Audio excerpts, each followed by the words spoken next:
is very pleasant here. One has the impression of a very rich society, and the only thing that I would miss, would I live here, would be that everything's so far away. So I really enjoy traveling, and in Berlin I can say, oh, I've never been to Tallinn, or I've never been to Kaunas, and I'd like to spend 3 days there, and I just book a flight and I go there. Yeah. So this is more difficult. And this might possibly create a sort of insular, provincial attitude towards the world. I can imagine that you're so far away that real life doesn't really count here, because everything's so pleasant and the weather's nice. The newspapers I do find to find something negative. I do find the newspapers rather provincial.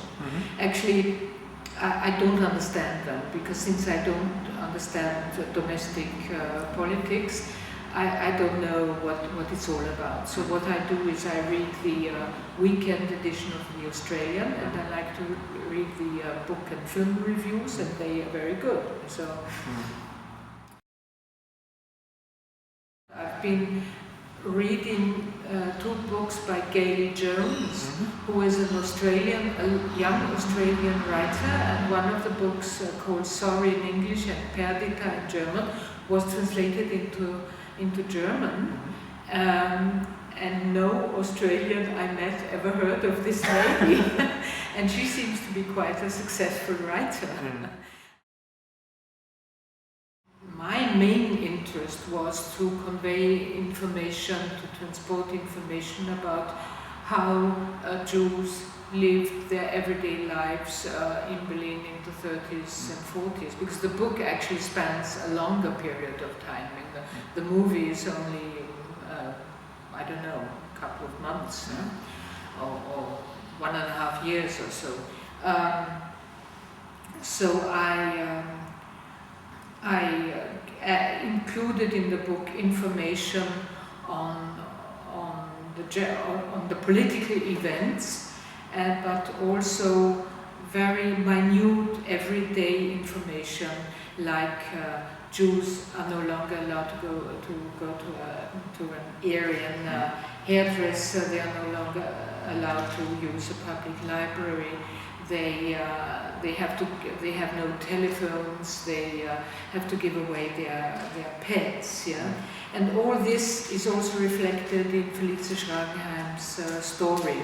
So when she was 13 or so, they had to give away their beloved little dog. And when she was 21, there was no longer any telephone, and she was a person who would spend hours on the telephone, so they had to write letters to each other. So I tried to just depict everyday life of Jews under these increasingly difficult situations. Yeah, and I thought that telling this also very touching love story with all the poems and the love letters and the pretty photographs, this would help young people to find an approach to this time, because the Holocaust, with 6 million people killed, is such a gigantic thing, and they are taught, I don't really know how they are taught in school, it depends on the quality of the teacher, but I can imagine that young people are getting a bit fed up of it. And it's all so serious and so sad and so full of guilt and collective responsibility and all that. So I thought just telling this beautiful love story will enable young people to have a new approach to this time. And I think I succeeded. I received emails and letters, and I'm approached after readings by young people who say, oh, I didn't know, and who suddenly I have an idea of what it means to discriminate and marginalize people. In Germany, I think, especially in a place like Berlin, things are fairly relaxed. Yeah. Lots of my women friends are lesbian, and they don't seem to have a particularly hard life. And you see women and men walking hand in hand and kissing each other in the street, so it doesn't seem to be a problem at all. But of course in other countries like Uganda, it's terrible, it's awful. So we all know that, we read that in the media, or Iran. But these are also countries where this film wouldn't be shown and the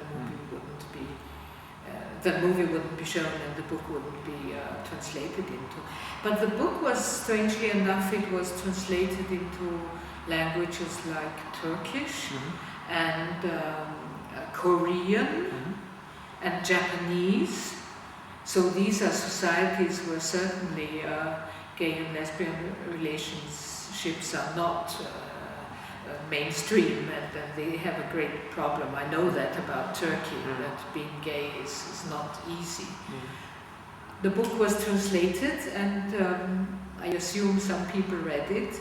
Unfortunately, I have no feedback. I have no feedback how South Koreans received the book. This is very sad, because it's I've sort of written. It's disappeared in the fog. I was told by a Hungarian journalist and also by Polish people that the book had an enormous effect on the gay and lesbian community, because there the movement only is starting developing, the movement of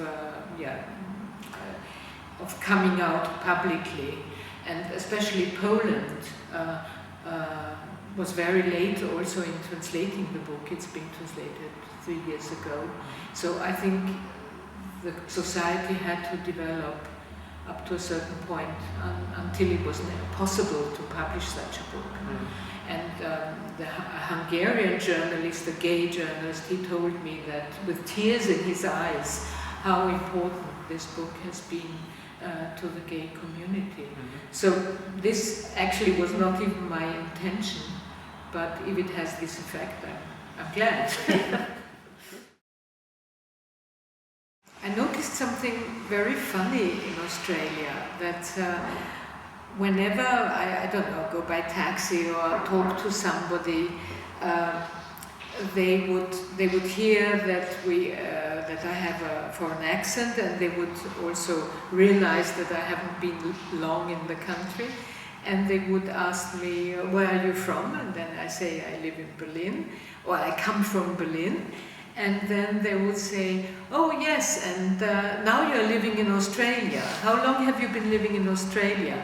Whereas in Berlin, I have been living for 14 years. I have been living in, for 12 years, I have been living in Berlin. And the taxi drivers, often Turkish taxi drivers, they hear my Austrian accent. And they never asked me, how long have you been living in Berlin? But they always asked me, how do you like Berlin and when are you leaving? So I can feel that here, this is a country where people come from abroad and emigrate to Australia, and then they stay. And this is something I really very like. Whereas in Germany, or in Berlin in this specific case, people come to visit the city and they go away again. So this is a different attitude towards foreigners and towards people speaking other languages and having different accents.